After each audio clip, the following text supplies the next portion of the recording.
Alô? Vamos lá. Esse vai ser o oitavo? Eu nunca sei a conta. Eu preciso contar aqui, porque eu não quero errar um negócio tão simples, né? 2, 4, 6, 7. Esse é o oitavo, então. Oitavo podcast, quase chegando no décimo. E, bom, nesse aqui, eu já fiz um cronograma aqui do que eu tenho que falar. E antes de falar qualquer coisa, eu queria já te perguntar, querido ouvinte. Eu já recebi um e-mail. E-mail não, eu recebi uma mensagem no Twitter de um ouvinte falando que gostou e tal, que ouviu, mas ele falou que se incomodou um pouco com os cliques do mouse. Ouviu aí? Eu queria saber se realmente incomoda muito e se é desagradável, mas é porque eu costumo gravar já fuçando nas coisas aqui, né? E-mail, e mensagem, e trem e tal. Então, se incomoda o clique do mouse, por favor, me ilumine com a sua informação. Me fale que realmente incomoda, porque se for, né, uma parada incômoda, eu vou dar um jeito de não fazer mais isso. Mas né, como eu gravo e edito e ouço, não chegou a me incomodar. Mas eu também não ouço de fone, eu ouço na caixinha de som. Então eu acho que alivia um pouco, né, o barulhinho do mouse. Mas é isso aí. Se te incomoda o mouse, me avisa. Que daí se eu receber várias reclamações disso, né, eu vou ter que dar um jeito. Que a gente tem que agradar a galera. Começando esse daqui, eu vou começar pelos e-mails, porque teve uma boa leva de e-mails, eu já fiquei bem feliz com isso, e teve alguns e-mails bem interessantes. Eu vou começar aqui, eu não... eu pensei no início em falar, né, tipo, o nome da pessoa e tal, mas pode gerar desconforto, né, pode gerar incomodação. Então eu vou falar só o primeiro nome da pessoa, eu acho que já é o suficiente. O Rafael mandou um e-mail, e ele fez tipo uma rola com os os negocinhos do teclado, né? Com C igual 3 que fazia o saco no caso. Então tem uma rolinha desenhada. E aí ele falou: enfia no teu cu, Matheus. Solta a porra do podcast, eu tô desempregado e a minha semana está triste. Mantendo o padrão dos e-mails que eu recebo, né? Como vocês podem perceber, que tem uma alfinetada, onde a pessoa me manda tomar no cu, ou manda enfiar alguma coisa no cu, mas depois ela me elogia e fala que, né, solta logo o podcast aí que eu quero ouvir. Então isso já me deixa bem feliz.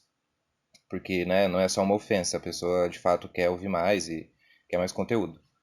Então eu queria agradecer o teu e-mail, Rafael. Eu com certeza vou lançar mais podcasts, eu não pretendo parar. É uma coisa que eu acabo me divertindo muito. E de certa forma, eu até estava comentando com os amigos meus que é uma coisa que é meio terapêutica. Porque tu pegar o celular, dar play, começar a gravar um monólogo, né, onde só tu fala, e tu só ficar falando e depois tu ainda se ouvir por uma quantidade considerável de tempo, tem tido um efeito terapêutico em mim. Tu se ouvir num fluxo de raciocínio é uma coisa que te mostra algumas coisas, né? Tu acaba se conhecendo um pouco melhor. Então, eu não lembro agora por que que eu tava. Ah, tá. Bom, enfim. Só queria deixar claro que, assim, se tu se sente na vontade de fazer algo parecido, ou se tu nem pretende gravar um podcast, mas pega o teu celular aí, cara, grava uma conversa tua de meia hora contigo mesmo e ouve depois. Tu pode ter resultados, resultados não, né? Mas tu pode ter uma experiência diferente, tu pode perceber coisas, tu pode refletir coisas, eventualmente mudar coisas também. O próximo e-mail é do Gustavo. E o Gustavo falou o seguinte: por que atualmente todo mundo precisa ter uma opinião sobre tudo? Não só, não só quem quer lacrar, até quem tenta ser diferente, entre aspas, segue na mesma linha. Antes as pessoas pensavam mais antes de saírem falando qualquer merda. Eu acho que geral tá surtando graças ao crescimento da internet. Parece que todo mundo quer se provar em toda situação irrelevante. Hã? Parece que todo mundo quer se provar em toda situação irrelevante e uma respiração errada é motivo de fazer um livro de reclamações que ninguém vai ler. Tu pensa o que sobre o vício em se posicionar? Bom, como tu mesmo falou, Gustavo, envolve essa questão do crescimento da internet. Eu não acredito que antes as pessoas pensavam antes de sair para falar merda. Eu acredito que o ser humano nunca pensou antes de sair falando merda. Isso é uma coisa que já nos acompanha desde quando a gente bate pedra. Mas, como tu falou, né? O crescimento da internet permite que mais pessoas ouçam, né? Ou leiam as merdas que as pessoas escrevem. Então, hoje em dia, se tu tem um celular e acesso à internet e o mínimo de conhecimento de aplicativo, né? De usar as coisas, tu pode falar quantas merdas tu quiser em proporções enormes para todo tipo de pessoa do mundo inteiro. E isso causa efeitos devastadores, né? Tanto no geral, assim, das pessoas que vão ver a merda que tu fala, quanto em tu mesmo se expondo e falando merda pra esse tanto de gente. Porque se tu fala uma merda bebendo uma cerveja com um amigo teu num bar é uma coisa. Mas aí se tu resolve gravar tu e o teu amigo fumando e bebendo num bar e posta na internet, já é um cenário bem diferente, né? Inclusive eu acho que é por isso que é uma geração toda dominada pela ansiedade, né? E vou falar mais ansiedade, assim, né? Que até porque eu tenho mais. É onde eu tenho experiência. Não cheguei a ter problemas com depressão e outras coisas. Então, a ansiedade mesmo é porque antigamente eu tenho a impressão de que as pessoas não tinham muitas escolhas. Vou colocar antigamente, assim, geração dos meus pais. Eu tenho 26 anos, meus pais têm 50 e poucos, né? 55, eu acho, 56, não sei. E na geração deles, eles não tinham tanta escolha, eles não tinham tanto acesso à informação globalizada, assim, né? Na questão da internet mesmo, rede social. Eles não tinham isso. Eles não tinham celular. Eles, sei lá, tinham um telefone fixo em casa. Então, né? Isso já limita muitas coisas e proporciona uma saúde mental, acredito eu, um pouco melhor. Porque hoje tu tem uma criança de 14 anos que tem acesso a informações de todo tipo de coisa na internet o tempo inteiro. Tô colocando aqui 14 anos numa coisa mais, né? Não vou exagerar aqui, colocando uma criança de 10 anos. O 14, 15 ali que já tem um pouquinho de discernimento que seja, né? E aí ela tá ali naquele abismo na frente dela de opções, de escolhas, de informação, né? Eu acho que isso acaba fudendo um pouco a cabeça das pessoas. Porque, sei lá, eu acredito que os nossos pais batalharam lá para conseguir o que eles tinham, o que eles conseguiram, né? Tipo, fizeram o que eles tinham que fazer como meio que uma obrigação, porque eles tinham que fazer aquilo. E eles tentaram proporcionar para a nossa geração escolhas. E quando tu proporciona escolhas para quem tem acesso a muita informação, isso gera um certo caos, né? Isso gera uma certo desespero psicológico e etc. Então eu acho que por ter esse contato com toda essa informação na internet, com todo esse monte de gente na internet, as pessoas se sentem nessa síndrome do protagonista de que elas precisam provar um ponto o tempo inteiro, seja lá qual for, né? Seja um ponto social, político ou enfim. As pessoas sentem nessa obrigação. Tu tem que ter uma opinião política, tu tem que ter e não só uma opinião, né? Tu tem que ter um embasamento e um posicionamento, né? Tu precisa, não basta tu querer debater política, tu tem que ter, né, uma posição política, digamos assim. E quando tu se mostra ignorante, né? Quando tu é sincero e tu fala, olha, eu não quero falar sobre isso porque eu não entendo sobre isso, não tenho o que adicionar na conversa, tu vira o isentão, né? Então a gente não tem muita escolha, porque daí ou tu grita para todos os cantos da internet coisas que tu acha que são verdade, né? Ou informações que tu tirou do cu, ou de fontes duvidáveis, ou duvidáveis existe ou é duvidosas? Não sei. Vou falar duvidosas que parece mais certo. Ou então tu é o isentão, né? Ou então tu tá cagando, ou então é culpa tua e tal e tal e tal e tal e tal coisa que aconteceram no mundo, etc. Como eu já falei antes, eu não pretendo entrar em assuntos polêmicos no podcast. Eu quero que isso seja uma questão de momento de descontração e diversão, né? Uma possível reflexão, talvez. Então, eu acredito que é isso, cara. Tu mesmo já se respondeu. O crescimento da internet cria a síndrome do protagonista e as pessoas se sentem obrigadas a se posicionar sobre tudo mesmo sem conhecimento nenhum. Próximo e-mail. O próximo e-mail é do Eduardo. O Eduardo fala o seguinte: Cadê? Queria mandar tomar no cu meu gerente que só demonstra trabalho quando o dono do mercado está no mercado. Manda eu fazer coisas que não são da minha área, alegando que não faço nada o dia todo. Sendo que todos os pãezinhos belos. Hã? Sendo que todos os pãezinhos belos, os pães de queijo e todos os salgados que levam um tempão da padaria sou eu que faço. E eu ganho pra isso, então vai tomar no cu, gerente de merda. Olha, Eduardo, é uma pena que tu trabalhe pra uma pessoa incompetente, né? Meio corpo mole. Porque, assim, no geral, ao meu ver, pelos meus empregos, pelos meus gerentes que eu já lidei, é quase que impossível a equipe ser amiga do gerente. Entende? Tipo, no meu caso que eu tô falando aqui é de restaurante, tá, gente? Eu não sei de escritório. No caso ali do mercado dele da padaria também envolve cozinha, envolve, né, coisas mais parecidas com o que eu trabalhei. Não sei em escritório, porque, modéstia à parte, eu era meu gerente quando eu trabalhava no escritório, mas vamos lá.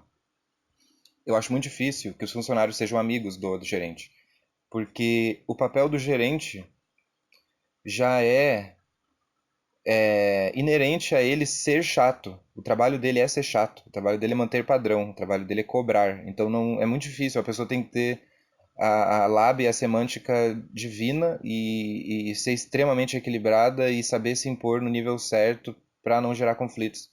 E isso é muito impossível de acontecer, é muito difícil de acontecer, né? Porque eu já tive gerentes bons assim, né, no que eu trabalhei. Mas eu tenho esse, sei lá, esse amadurecimento profissional de entender que o trabalho dele é aquele, né? Tem gente que não quer enxergar isso jamais e só acha que o cara é um filho da puta todos os dias porque ele está afim. Mas o filho da puta, no caso, seria ele cobrar de um erro que tu fez, né? Então reflete o erro que tu fez aí e não repete o erro, caralho, né? Vamos ser prático aqui. Mas assim, óbvio que existem gerentes assim como o do Eduardo, que são cuzões e corpo mole. Eu não sei bem o que que tu queria que eu adicionasse nisso, né? Sendo que tu só queria ele mandar tomar no cu. Ele não colocou nem o nome do cara pra poder mandar tomar no cu também, mas pelo que ele já falou aqui, o cara faz os pãezinhos dele com todo amor e o maluco vai lá e enche o saco. Então, o gerente do Eduardo vai tomar no seu cu. Eu espero que tu reflita sobre as tuas atitudes e mude a tua atitude profissional, porque um dia o dono do mercado vai te pegar fazendo merda e tu vai se fuder. E eu espero que o Eduardo se dê bem nessa história e receba o reconhecimento dos pãezinhos que ele faz. Próximo e-mail é o e-mail. Cadê? Zebra Top. O Zebra Top ele mandou um e-mail falando assim: Oi, não ouvi o podcast, desculpa. Tá desculpado, Zebra, não tem problema, cara. Quando tu puder ouvir, ouve. Não vou me ofender por causa disso. E, ó, gente, os cliques do mouse, hein? Me avisa aí. Cadê o próximo? Zebra Top. Pedro Azevedo. Azevedo não. Ah, ainda bem que eu falei errado o nome dele, hein? Porque eu falei que só ia falar o primeiro nome. Pedro. Não é Azevedo, tá, galera? Eu falei errado. Ele falou o seguinte: E aí, mano, beleza? Primeiramente, já queria te parabenizar e agradecer pelo seu podcast, que sempre me acompanha durante as minhas madrugadas envolvidas em enormes quantidades de ansiedade. Também queria aproveitar para dizer que hoje apresentei seu podcast para minha mãe e ela veio me dizer que adorou e que você é muito engraçado. Ah, gente, que coisa mais fofa, pelo amor de Deus, né? Se você puder mandar um salve para ela no próximo episódio, o nome dela é Maria Isabel. Não sei se você vai ler isso, mas de qualquer forma eu só queria dizer que adoro o programa. Ah, não, gente! Essas coisas, essas pequenas coisinhas mexem com o meu coração. E sim, Maria Isabel, se você estiver me ouvindo agora, eu queria te mandar. Não vou mandar um salve, né? Acho que salve é uma coisa mais jovem, mas eu queria te mandar um oi. Eu queria te agradecer por ouvir meu podcast. E pede pro teu filho me mandar um e-mail com sugestões, né? Com perguntas. Eu não sabia que eu poderia atingir com o meu podcast mães de ouvintes, né? Ao meu ver, seria uma galera um pouco mais jovem, mas eu fico muito feliz de saber que a mãe de um ouvinte gostou e que o meu podcast tem sido, de certa forma, um calmante, né? Ou terapêutico, ou sei lá, algo do tipo para o teu filho que sofre com problemas de ansiedade. Então, eu tenho uma certa dificuldade de responder esse tipo de coisa, tá, gente? Eu quero deixar bem claro, porque tudo isso é muito novo pra mim, né? Essa exposição, entre aspas, na internet, onde eu falo no podcast, e as pessoas me dão respostas sobre o que elas acharam. Então, eu tô aprendendo a lidar, tá? Não me julguem. E é isso, Pedro, eu amei o teu e-mail. Maria Isabel, um beijo. E eu espero que vocês ouçam esse podcast aqui, né? Já que eu tô lendo o e-mail de vocês. E, bom, é isso. Eu fiquei extremamente tocado. Tá no meu top 3 e-mails. Eu tenho os top 3 e-mails que me tocaram mais. E esse foi muito incrível. Próximo e-mail. Tiaguinho. Tiaguinho mandou o seguinte: Oi, meu nome é Thiago e eu tenho algumas coisas para te falar. Vamos lá. Sugestões. Faz podcasts maiores e passa a postar mais de um por semana. Então, eu já decidi que eu vou fazer maiores mesmo. Eu acho que 20 e poucos minutos é meio pouco. E não sei, eu nunca recebi uma reclamação daquele Kami Okande lá que eu lancei, que é o podcast maior. Eu não recebi nenhuma reclamação de que ele estava grande demais. Muito pelo contrário, eu recebi elogios de que ele era grande, mas as pessoas ouviam ele inteiro tranquilamente. Isso me deixou extremamente feliz, porque eu fico nesse receio de manter, né, o fluxo de raciocínio, manter o nível e manter a conversa por toda a duração do podcast, né? Não é uma coisa que tu... né, eu não quero que seja, né, uma coisa que tu vai dar play, vai passar 20 minutos e tu vai estar tipo, chega e fecha. Não é esse o plano. Então, eu já estou trabalhando nisso. Eu já pretendo fazer eles maiores. E eu pensei no seguinte, em lançar um a cada 5 dias. O que vocês acham disso? Outra coisa, um parênteses bem rápido aqui. Um amigo meu, Ícaro, se você estiver ouvindo, um beijo. Ele me pediu para lembrar o e-mail, né? Porque eu fico falando para todo mundo mandar e-mail, mas eu não fico lembrando do e-mail. Então o e-mail é falavedita@gmail.com. Em alguns podcasts eu coloco na descrição para lembrar. Eu só não coloco em todos porque senão fica uma coisa meio repetitiva. Mas só pra reforçar, né? Falavedita@gmail.com. Vegeta escreve Vegeta. Belê? Então belê. Sugestões. Podcasts maiores, mais um de um por semana. Beleza. Perguntas. Você pretende fazer live stream? Você pensa em tocar em alguns assuntos polêmicos no podcast? Live stream eu ainda não pensei em fazer. Eu, inclusive, não consigo imaginar isso acontecendo por questões de autoimagem, assim, né, de exposição. Eu não sei se eu conseguiria lidar, né, de ficar olhando pra minha cara ali e falando. Mas, como eu já falei isso em outro podcast, também nem câmera eu tenho. Não sei se meu celular faria isso de uma forma ok. E no mundo todo eu prefiro o formato do podcast. Mas já considerei, antes até do podcast, de fazer stream, sabe? Fazer algum tipo de live, assim. A princípio com jogos, mas também não estou jogando nada hoje em dia, então não sei se eu vou fazer com jogo. Mas vou deixar essa ideia na prateleira das ideias, que eu já tenho algumas ideiazinhas aí, mas até agora eu não consegui efetivá-las. Até porque eu não comprei meu microfone ainda, tá, galera? Eu vou comprar, prometo. Inclusive, com a proteção do microfone, eu acho que não vai sair nem o clique do mouse, então já vai ser um ganho pra mim e um ganho pra vocês. Você pensa em tocar em assuntos polêmicos em podcast? Não, não penso, sinceramente. Isso até a gente volta no e-mail do outro rapaz lá que falava sobre a questão de todo mundo ser obrigado a ter opinião de tudo, né? Tava inclusive conversando sobre isso com uma amiga minha quando fui pra Goiânia, nega, te amo, linda, maravilhosa. E a gente tava falando justamente sobre pessoas públicas e o fato delas opinarem ou não, sei lá, uma posição política. Ao meu ver, sei lá, um músico. O cara foi lá, estudou música, lançou uns álbuns e ficou famoso. Ele é músico, o trabalho dele é fazer música. Então eu não acho que ele tem uma obrigatoriedade necessariamente de se posicionar politicamente, porque ele é músico e ele está fazendo o trabalho dele. Então se ele quiser, ele faz, né, ele se posiciona. Na opinião dela, pessoas públicas, digamos assim, um nível, sei lá, Anitta, né, a Loki, sei lá, pessoas que têm milhões e milhões de seguidores e, enfim, atingem um monte de gente. Na visão dela, essas pessoas têm sim uma obrigação de se impor.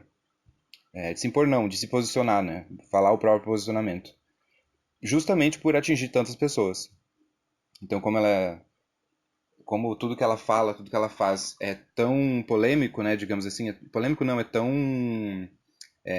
visualizado, que, na opinião dessa minha amiga, essas pessoas famosas teriam sim que se posicionar.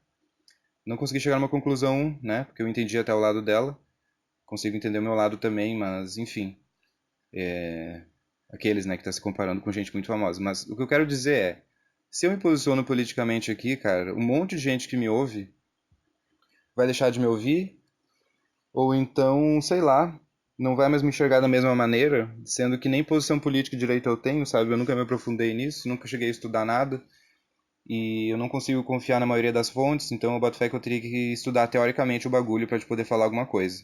Pra poder te falar alguma coisa. Então, eu não pretendo falar de temas polêmicos. Eu posso comentar sobre eles, mas se pá, não colocar a minha opinião, né? Mas enfim. Elogios. Sua dicção é muito boa e sua voz é extremamente relaxante. Muito obrigado, Tiaguinho. Eu tenho um certo receio com a minha dicção, mas se tu falou que é boa, eu vou confiar. Da minha voz ser relaxante, eu já ouvi isso umas 3 vezes, em e-mails, mensagens. Inclusive, teve um cara que mandou um e-mail falando que o meu podcast servia meio que de ASMR pra ele. E, bom, se você já ouve meu podcast aí, né? Se já ouve, tu já sabe mais ou menos do ASMR que eu ouço e tal. E tem o único exclusivo objetivo de relaxar. Então eu não sabia que meu podcast poderia servir para relaxar alguém, mas fico feliz em saber que, né, melhor é relaxar a pessoa do que estressar ela, né? Então tá ótimo. Xingamento bônus, vai tomar no cu. Tinha que ter essa parte, né, galera? O padrão do e-mail. Hashtag Hot Cheetos no Brasil. PS, eu estou falando muito boto fé depois que eu vi esses podcasts.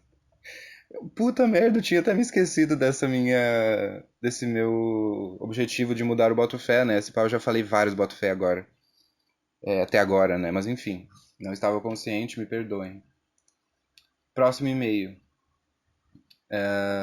Gabriel. Curtiu o podcast, tamo junto. Tamo junto, Gabriel, muito obrigado, cara. Rodrigo Nilo. Sugestão, acho que era sugestão.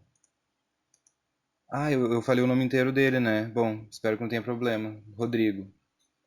Estava refletindo aqui na madrugada. Fiz até um tweet sobre isso. Sabe aquela galera que faz um tweet que irrita, entre aspas? Eu queria que você discorresse sobre o fenômeno das pessoas divulgarem o Instagram como se alguém se importasse com isso. Mas assim, mas assim, todos nós sabemos que é autopromoção e tal. O que eu queria saber mesmo é se alguém realmente parou para ir olhar o Instagram de uma pessoa dessas, ou pior, se alguém passou a seguir alguém por causa disso. No caso, tudo em caps lock. Exemplo, determinada pessoa tuita algo que ninguém liga tanto. Então a pessoa retuita isso entre asteriscos, debochando em cima disso e obtém um bom número de engajamento. Aí você vai e pensa, vou passar a seguir esse Zé Cu aqui por causa desse deboche XD. Enfim, pode não fazer sentido algum. Eu vou só ser sono, mas de qualquer jeito tá aí uma pauta pra ti. Olha, eu acho que faz muito sentido esse teu questionamento, Rodrigo.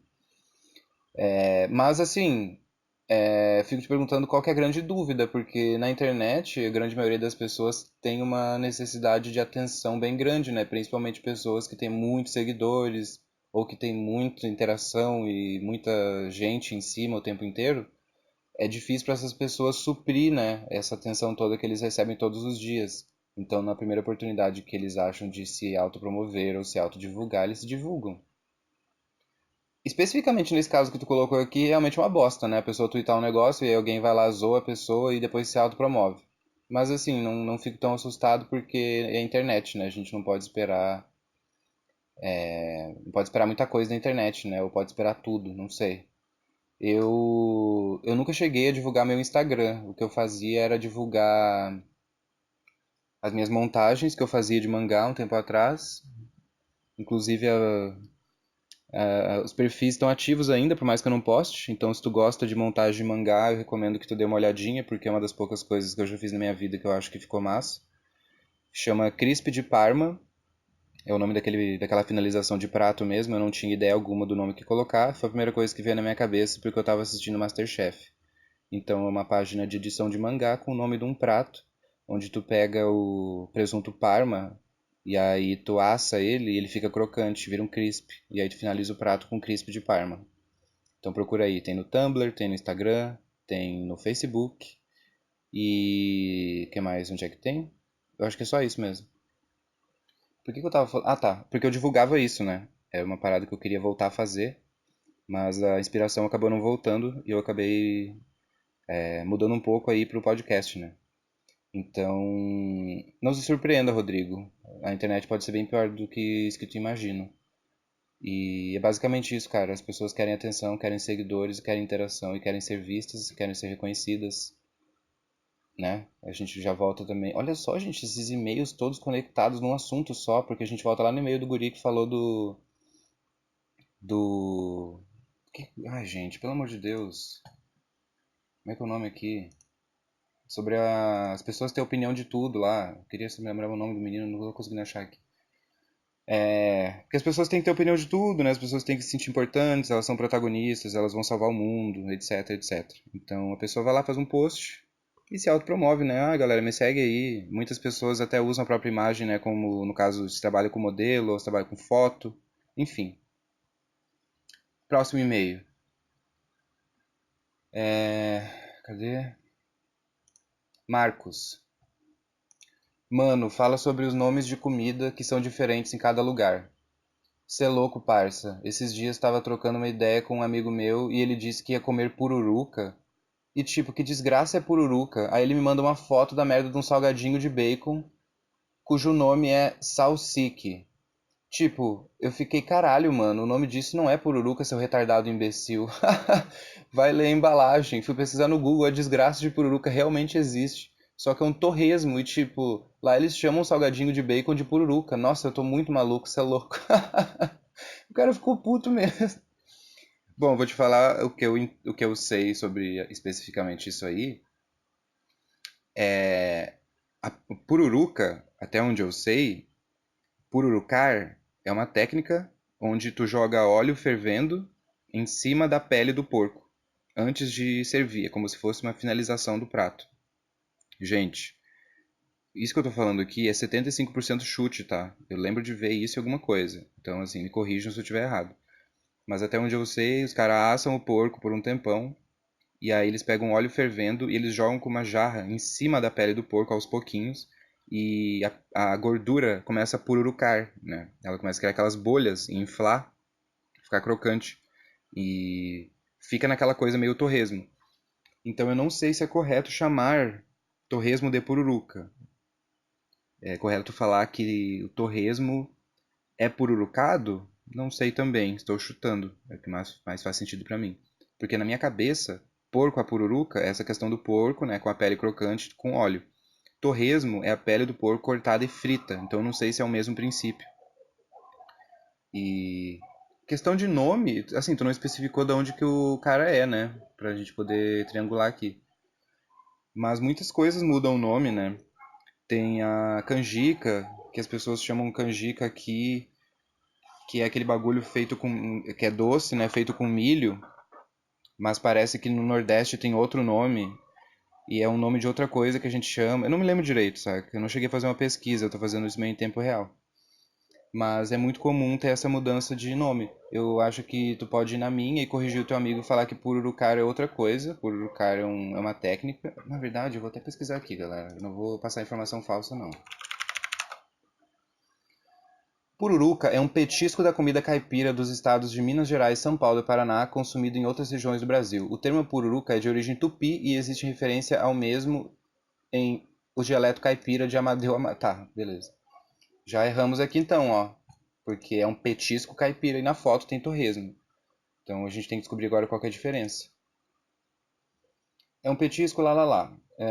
A palavra refere-se à pele de porco que é desidratada e preparada. Disso resulta uma pele dura que é frita em óleo e consumida como petisco crocante. O nome é utilizado para descrever uma forma de preparo do porco assado, na qual a pele é conservada e depois é parcialmente frita com óleo quente despejado em cima. Ha! Acertei isso, hein?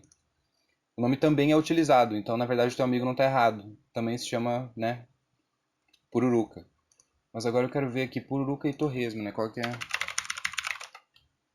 a grande diferença? Torresmo pururuca. Receita de torresmo pururuca. É basicamente a mesma coisa, cara. Tu vai me perdoar, mas o teu amigo não tá errado não, viu? É uma técnica e um petisco. Então fica a dica aí. Próximo e-mail. Não tem próximo e-mail. Não tem, já foram todos, beleza. Finalizando os e-mails, eu tenho alguns temas para falar com vocês aqui. Eu tenho áudios para responder, inclusive eu até já vou ligar a caixinha aqui, porque o negócio é bem precário na tecnologia. Eu tenho alguns áudios. Cadê? Tem que achar o bagulho aqui, a pessoa não se organizou, né? Cadê? Alguns áudios, inclusive, hein? Aquela última vez foi só um, agora a gente tem um pouco mais. Isso eu tenho que achar. Tem essa questão também. Aqui. Matheus Fur. A pergunta é a seguinte: em determinado momento onde a humanidade evoluiu o suficiente para se entender como uma espécie soberana, em qual ponto ela irá se tornar obsoleta? Ó, uma pergunta de cunho tecnológico-filosófico altíssimo. São áudios anônimos, tá, gente? Não vou falar de quem que foi. E assim, eu acredito que a gente vai se tornar obsoleto no momento em que a gente criar algo, né? No caso aqui eu vou entrar numa onda de robôs, porque é o que a gente mais sabe, tá? Então tu cria um robô e tu vai evoluindo a tecnologia dele a ponto de que ele consiga refletir, pensar e evoluir. Pronto, a cagada já tá feita. O ser humano já vai virar um monte de macaco que queima no sol se ficar no sol e que se tu jogar dentro d'água ele morre afogado. Vai ser uma completa, né? Basicamente um macaco. E a partir daí que a grande vai começar a grande obsolescência do ser humano, porque, né, nós somos feitos de carne e a gente oxida e morre e os robôs vivem para sempre, né? E evoluem para sempre. Então, eu acho que assim, o orgulho do ser humano vai ser bem quebrado, né, com isso aí. Diz o menino Elon Musk lá que isso, não sei, na verdade eu não sei se foi ele, mas eu acho que foi. Ele fala que toda essa revolução tecnológica da inteligência artificial, né, de tu criar um robô e pá, não vai ser uma coisa tão lenta, né?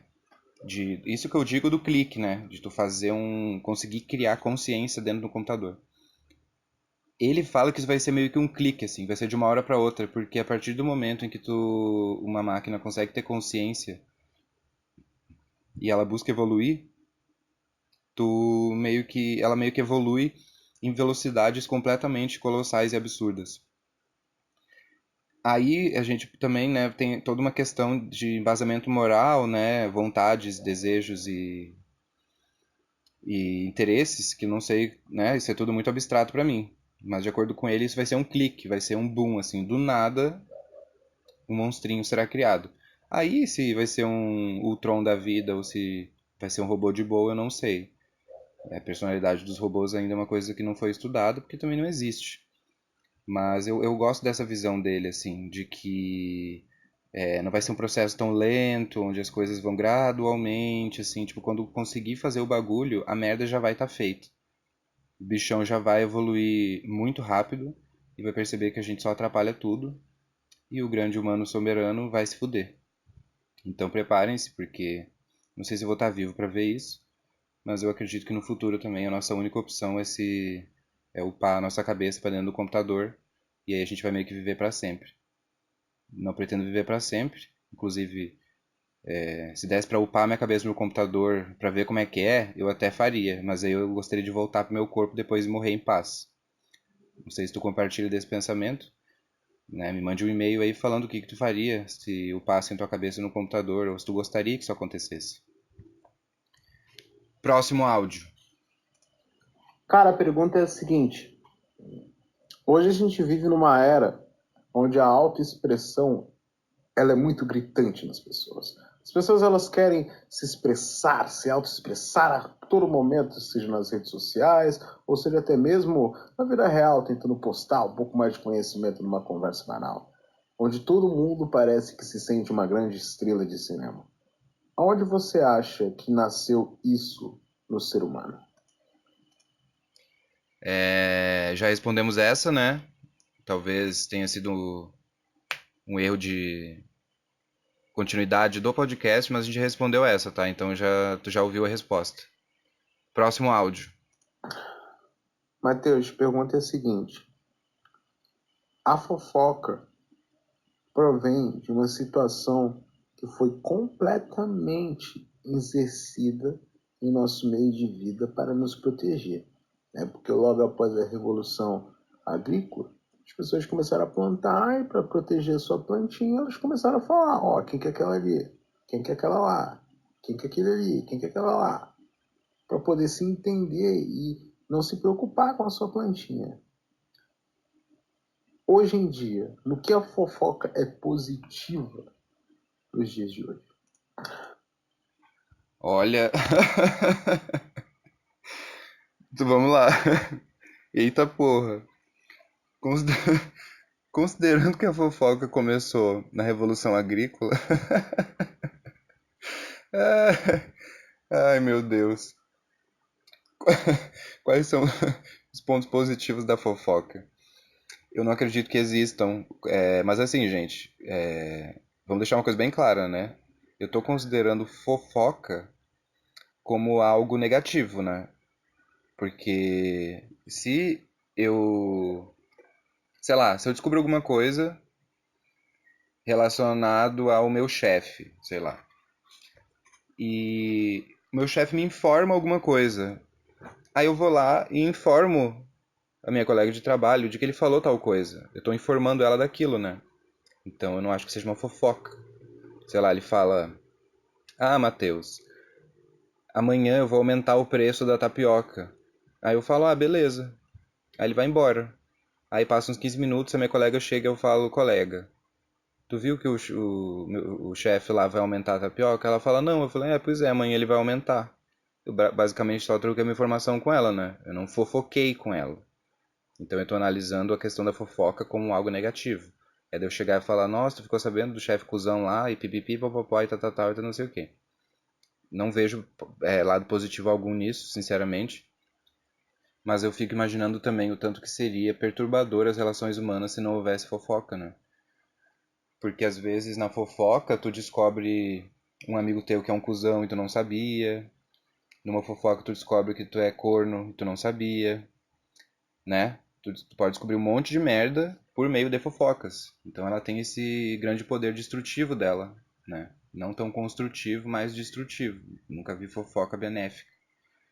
Então, eu acho que é importante. Pô, que uma pergunta complicada essa, hein, jovem? Assim, eu não posso dizer aqui que fofoca é uma coisa super essencial. Mas é que toda vez que eu tento imaginar a não existência da fofoca, consegue imaginar isso, querido ouvinte?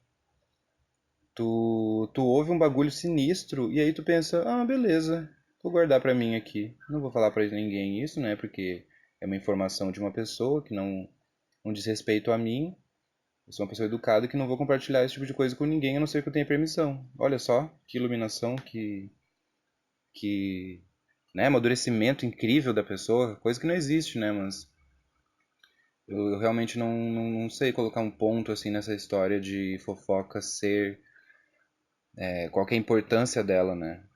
E, bom, a importância eu já disse, assim, mas eu não sei se seria uma coisa essencial, né? Mas eu acredito que vai existir para sempre. Até porque tem pessoas que viciam em fofoca. Eu tenho conhecidos, né? Já tive conhecidos que eram pessoas meio compulsivas com fofoca. Tipo, a pessoa sentia prazer em apontar para os outros e falar dos outros compulsivamente, assim, ó, um atrás do outro. E aí quando tu percebia, a pessoa já tava, sei lá, 45 minutos falando da morte da caralha da bezerra. E às vezes era uma pessoa que tu nem conhecia, era um assunto que nem interessava e, sabe, tipo, desnecessário o bagulho. Não agrega nada, não adiciona nada, não faz nem. Na verdade faz pensar, né? Te faz pensar, tipo, porra, eu não queria ser cuzão igual esse maluco aí, vai tomar no cu. E, bom, próximo áudio. Uma pergunta para fugir um pouco dessas perguntas aí que o pessoal está fazendo. Se você fosse explicar, usando metáforas, no que jogos influenciam na sua vida, quais são os resultados de uma noite inteira jogando? Uma pergunta. Ó, gostei dessa, hein? Gostei. Muitas coisas já mudaram com os jogos, né? Porque eu acredito que minha época dos jogos foi lá dos meus 14 anos, eu acho. 14 anos até os meus 20 e poucos, assim. Depois eu dei uma amolecida, uma envelhecida, né? Uma trabalhada e aí a gente acaba sem tempo pra jogar e sem saco pra jogar. O meu colega aqui do áudio, que mandou essa pergunta, ele falou pra eu falar em forma de metáfora. Eu não sei se eu sou versado o suficiente aqui pra ficar falando em metáforas, então eu vou tentar falar por analogias. Eu acho que é uma coisa que... Não, na verdade eu nem sei se por analogias, né? Eu vou só responder a tua pergunta aí, vocês que tirem as suas próprias conclusões. Como os jogos já mudaram muito, né? Hoje em dia a gente tem muito Battle Royale, a gente tem vários FPS, a gente tem esses TFT, MOBA, né? Esses tipos de jogos mais rápidos por partida. Na minha época, e eu acho que eu já tô velho o suficiente para poder falar isso com categoria, na minha época, porque assim, galera, 14 anos eu tinha há 12 anos atrás, então é uma coisa, meu Jesus Cristo, é bastante tempo. Na minha época, eram os MMORPG que faziam sucesso. Inclusive, os bichinhos estão morrendo hoje em dia, né? Pouquíssimos aí que vale a pena jogar. Eu jogava Ragnarok. Não sei se você, ouvinte aí, jogava também. Se jogava, parabéns, você é uma pessoa muito sensata e jogava um jogo ótimo. Eu joguei por muitos anos Ragnarok. Era o meu maior vício. Eu, todos os anos, tinha até recaídas, assim, quando eu já tinha parado de jogar. E, assim, benefícios pra minha vida, eu acho que os jogos podem sim ter um benefício bem foda pra tua vida. Porque assim, quando tu joga um MMORPG, por exemplo, tu precisa ter uma certa noção de economia, né, do jogo. Tu precisa ter um certo jogo de cintura para negociações. Tu precisa ter dedicação para seguir evoluindo. Tu precisa ter responsabilidade para poder estar online no TS, para falar com o pessoal do clã e ir pra guerra ou ir pro PVP, ou enfim. Então, é quase que um emprego, né, se for ver a grosso modo. Tu tem que cumprir horário, assim, de maneira bem a grosso modo, né? E considerando que tu joga sério. Não tô falando aqui com quem joga 1 hora por dia. Eu jogava umas 8 horas por dia. Então, tu tem que cumprir horário, tu tem que mostrar serviço, tu não pode dar mole, tu tem que entender um pouco do jogo, tu tem que estar disposto a ficar 5 horas no mesmo mapa, matando compulsivamente o mesmo bicho até cair a caralho do item, e às vezes tu precisa de dois. Então, assim, exige muito de ti, sabe? Exige esforço e exige consistência. Aí, óbvio que tem pessoas que vão levar cada tipo, cada característica dessas mais a sério. Por exemplo, eu tinha conhecidos que faziam muito dinheiro, faziam uma quantidade de dinheiro absurda. Eles passavam o dia inteiro catando item para poder vender e fazer muito dinheiro. Então eram pessoas que tinham uma completa noção da economia do jogo. Eles quebravam a economia do jogo porque só eles tinham os itens. Então eu acho uma parada meio incrível, assim. Mas tu tem que ter um certo amadurecimento aí para poder tentar encaixar isso na tua vida. Entendeu? Eu quero acreditar que esse maluco que tinha muito dinheiro, que gastava, que fazia muita coisa, conseguiu usar esse jogo de cintura, essa malemolência dele, na vida real, entendeu? Eu acho que essa que é a grande sacada de quem joga. Se tu consegue usar isso na tua vida prática, né? Não só dentro do jogo. Então, esse senso de comunidade, né, que existe dentro dos clãs, das guildas no jogo, eu acho muito legal. O fato de tu jogar anos com pessoas que tu nunca viu na tua vida, mas são teus amigos, eu acho incrível também. Então, é tudo uma questão de não exagerar. Eu boto fé que é uma coisa meio tipo drogas, assim. Tu quer brincar usando umas droguinhas ali, outras aqui? Usa, cara, né? Não tem problema. Mas tu só não pode exagerar, tu não pode encher o teu cu de droga, ficar viciado, encher o teu cu de droga e passar mal e morrer. Mesma coisa com os jogos. Quer jogar? Joga. Mas não joga 12 horas por dia, todos os dias, sem ter contato social com ninguém, sem sair de casa. Isso pode ser um problema, entendeu? Isso pode causar problemas muito graves. Então, por favor, jogue, mas jogue com, né, com consciência. Aproveita o joguinho com consciência. E falando em jogo, já que esse é o último áudio, né, para abrir um outro assunto, eu queria falar sobre. Me esqueci completamente, galera. Vou ser bem sincero com vocês, nunca tinha acontecido isso comigo no meio do podcast. Então eu vou passar para o próximo assunto. Quando eu lembrar o assunto do. Ah, tá, lembrei. Jogos em geral. Eu vou pegar aqui um exemplo que eu tenho de um amigo meu, o Japa. Inclusive, Japa, se você estiver ouvindo, um beijo, eu te amo. eu tava falando sobre isso com o Japa muitos anos atrás, sobre a questão dos jogos, no caso Counter-Strike. Ele joga Counter-Strike, o Global Offensive lá, o online. E aí a gente tava falando sobre o fato dos jogos só serem realmente divertidos quando tu joga de maneira amadora. Não sei se deu pra entender. Então tu vai entrar no computador lá, tu vai entrar no Counter-Strike, tu vai falar com teus amigos, eles vão entrar no jogo e vocês vão se divertir. Porque é amador, né? Porque vocês só querem se divertir. É basicamente essa a questão. Quando o negócio começa a ficar profissional, os jogos perdem completamente a diversão. Me corrija aí se eu estiver errado, mas é que foi assim que eu enxerguei a situação toda. Esse meu amigo Japa, ele sempre jogou bem as coisas. E ele estava jogando muito bem Counter-Strike. Ele estava num rank alto lá. E aí ele me falou, olha, Matheus, não é divertido, sabe? Manter esse nível de jogo. Eu tô há 5 horas treinando uma jogada de granada numa porta específica de uma fase específica. Então, tipo, como que isso é divertido, galera? O maluco tá lá jogando granada num modo infinito, né? Que surge as granadas, ele fica jogando até ele pegar o ângulo exato de onde a granada tem que cair para que ela exploda no local certo, de uma porta, de uma fase específica. E isso pra mim é no mínimo desesperador, sinceramente, né? Não existe mais diversão nisso. Todo mínimo erro que tu faça é um outro maluco sinistro que tá do outro lado que vai se aproveitar e tu vai se fuder e tu vai foder teu time. Então, tipo, aí vira literalmente um emprego, né? Aí já não é mais diversão, tu não consegue mais ficar brincando de Counter-Strike, porque tu tá trabalhando com aquilo, basicamente, né? Eu digo trabalho como uma responsabilidade maior, assim, né, gente? Não que necessariamente a pessoa receba salário por isso. É óbvio que, né, tem os e-atletas aí, sei lá como é que chama. Mas uma reflexão aí pra ti. Os jogos realmente não ficam mais divertidos quando tu fica bom neles. E isso foi uma coisa meio frustrante pra mim, porque eu sempre tive essa. Eu tinha, né? Não tenho mais. Mas essa fantasia de jogar algum jogo muito bem, sabe? No RAG eu me garantia, mas era em servidor pirata, né? Não tinha nada de tão sério assim. Então fica aí a reflexão. Um outro assunto que eu tinha pra falar com vocês aqui, eu não pretendo fazer esse podcast tão gigantesco, tá? Já tem 47 minutos aqui, mas eu também não vou ficar contando o tempo. Vambora. É... Cadê? Eu queria falar com vocês sobre uma questão que eu tava falando até com a minha mãe, quando ela veio me visitar aqui, porque minha mãe e uma conhecida minha daqui são pessoas que conversam muito com Uber.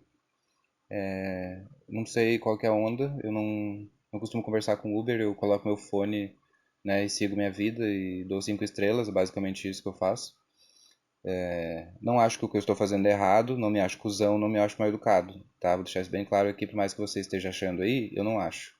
Eu quero facilitar o trabalho do cara, eu quero que ele dirija e me deixe num local sem ter um chato infernizando a vida dele. Mas às vezes o chato é o próprio Uber, né? Então, beleza. Minha mãe, toda vez que ela pega um Uber, ela chega em casa com uma história diferente. Com, assim, detalhes específicos até demais, sabe? Dá a impressão de que ela sentou num divã e conversou com o Uber por 3 horas. Então já teve Uber de todos os tipos, teve Uber que mostrou foto da filha, teve Uber que estava se divorciando e não podia voltar para casa, teve Uber que era de outra cidade e estava perdido. No caso dessa minha amiga, teve um Uber que escreveu um livro e mostrou o livro para ela. Sabe, umas coisas assim meio bizarras que eu me sinto meio desconfortável só de imaginar, porque eu não gosto de puxar assunto com Uber. Então eu queria usar isso como uma pauta, né, aqui pro podcast, que são os papos de Uber. Então, se você teve uma situação bizarra ou específica, engraçada, triste, emocionante com Uber, mande um e-mail para falavedita@gmail.com e me conta como é que foi esse teu rolê com Uber aí. Porque, não sei, né, vai que eu faço um podcast aí só sobre isso, não sei. Tudo muito imprevisível nesse podcast aqui. E, bom, para finalizar, como muitas pessoas perguntam, né, muitas pessoas consideram minha pele muito hidratada, nunca entendi por quê.